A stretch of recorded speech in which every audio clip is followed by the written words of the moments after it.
We're joined in the studio by Asher Fredman. He's the Executive Director of the Misgab Institute for National Security. Welcome, Asher. Good to have you with us. Our Middle East correspondent, Ariel Ossaran, is with us as well. Thanks for being with us, Ariel. OK, so we heard a lot about American power, how Trump intends to use American power to be a peacemaker and a unifier. He wants to end wars. He doesn't want to start wars. He didn't drill down on the details so much, though. We didn't hear him mention Iran. We didn't hear him mention the Abraham Accords specifically. What do you read into that, Asher? The speech was very focused on America internal challenges, America internal greatness, exceptionalism. Having America respected and admired abroad will obviously have an impact vis-a-vis Iran, vis-a-vis China, Russia, the other countries on the American foreign policy. It is true that President Trump wants to be a peacemaker. He sees the Abraham Accords as a key part of his legacy. We do have to recognize that the hostage deal, and nobody had a dry eye when those hostages returned home yesterday. But in the end of the day, there are 20,000 Hamas fighters still dominating the Gaza Strip. Essentially, Gaza has been returned to Hamas in order to receive our hostages back. And how that reconciles with a peaceful future for Israel and the Gaza Strip for the wider Middle East remains to be seen. All right, and Arabia, as you know, was key to President Trump's policy during his first term. Riyadh was his first choice of destination for his first foreign trip. How do you think that his swearing will be viewed there? When President Trump went to Saudi Arabia on his first trip, he didn't talk just about U.S.-Saudi relations. He talked about forming a Middle East security alliance, a Middle East defense alliance, then without Israel, but clearly with the thought down the road that would include Israel. After Iran's attacks this year against Israel, we saw the first sparks of what that alliance could look like. We've seen the beginnings of a new Middle East trade infrastructure, the IMEC, India, Middle East, Europe corridor, which could revolutionize global trade and serve as a U.S.-led alternative to the Chinese Belt and Road Initiative, to the Russian-Iranian North-South Initiative. So clearly, President Trump working with Israel, with the governments of the Gulf states who have a strong relationship with him, can lead to revolutionary change here in the region. But a key aspect of that will be dealing with Iran, its nuclear program, its ballistic program, its proxies, putting maximum pressure, and supporting those in Iran who are calling for liberty and freedom and a change of government. And hopefully President Trump will seize this historic opportunity to really create lasting and viable peace in the Middle East. And I suppose you could say that the Biden administration appeared to realize quite late in the day just how important that relationship between Israel and the moderate Arab states was. We had Secretary Blinken trying very, very hard once the war between Israel and Hamas was underway to try and kind of force the Saudis' hand. And he failed to get anywhere with that.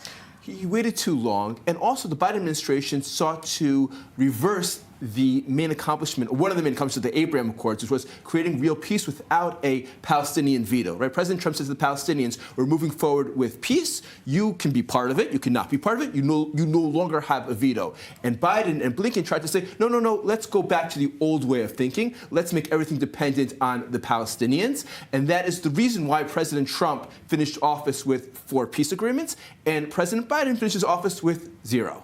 All right. Well, I agree with that, Asher. Just putting it back in the regional context, it's hard to see how Saudi Arabia, the Emirates, these other countries are going to fork out money to reconstruct Gaza if we're just going to see a repeat of the same situation. Absolutely. Today, that Gaza is the dominant power on the ground. It doesn't matter if there's a technocratic government or a Fatah government. Hamas will remain the dominant power on the ground. And that means reconstruction for Gaza is reconstruction for Hamas. And all the money that's invested, the cement, the dual-use materials, will go first and foremost to rebuilding and rearming Hamas, which means that in the next round of fighting, those infrastructures will be once again destroyed. And I think you're correct, Laura. I don't think the Emiratis and the Saudis are going to want to invest in Gaza if it's going to strengthen Hamas and if it's eventually going to be turned once again into rubble in the next round of fighting.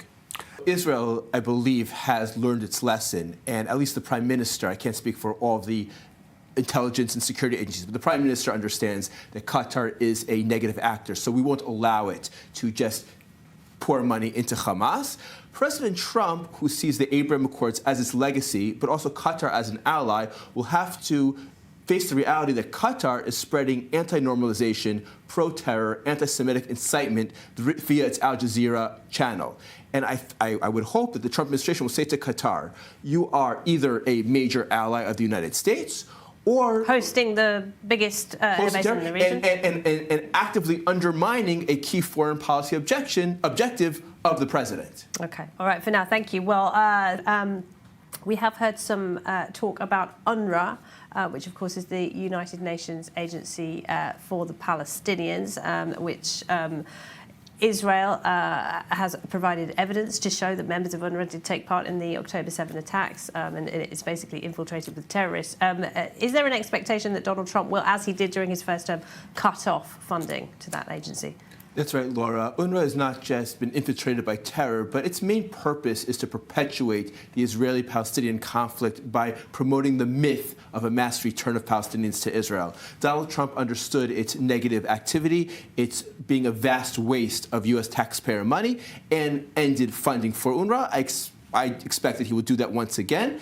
And we should look more broadly at a whole host of UN bodies, international agencies, the ICC, which are both promoting an anti-Western, anti-American agenda, are threatening, in the case of the ICC, American servicemen and women as well, and are frankly a vast waste of U.S. taxpayer money. And I hope and believe that as President Trump looks to cut American spending and to promote an America First foreign policy as well, he will look towards sanctioning bodies like the ICC and cutting funding to a range of UN bodies that promote both an anti-Israeli and an anti-American agenda. All right, Asha, for now, thank you very much. There seems to be a consensus, of course, building in the Middle East. No one's willing to put their money into Gaza and rebuild it. It obviously needs to be rebuilt unless there are guarantees that Hamas will not still be in control. Can the PA be reformed to that extent to take over? And if not, what other options are there?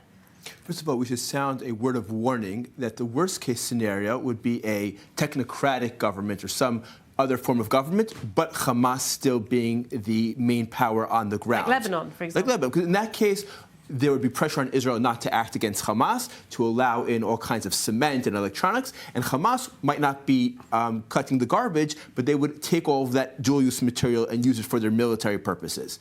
The PA, frankly, Laura, as we heard, as Ariel reported, is unable to retake control of Jenin.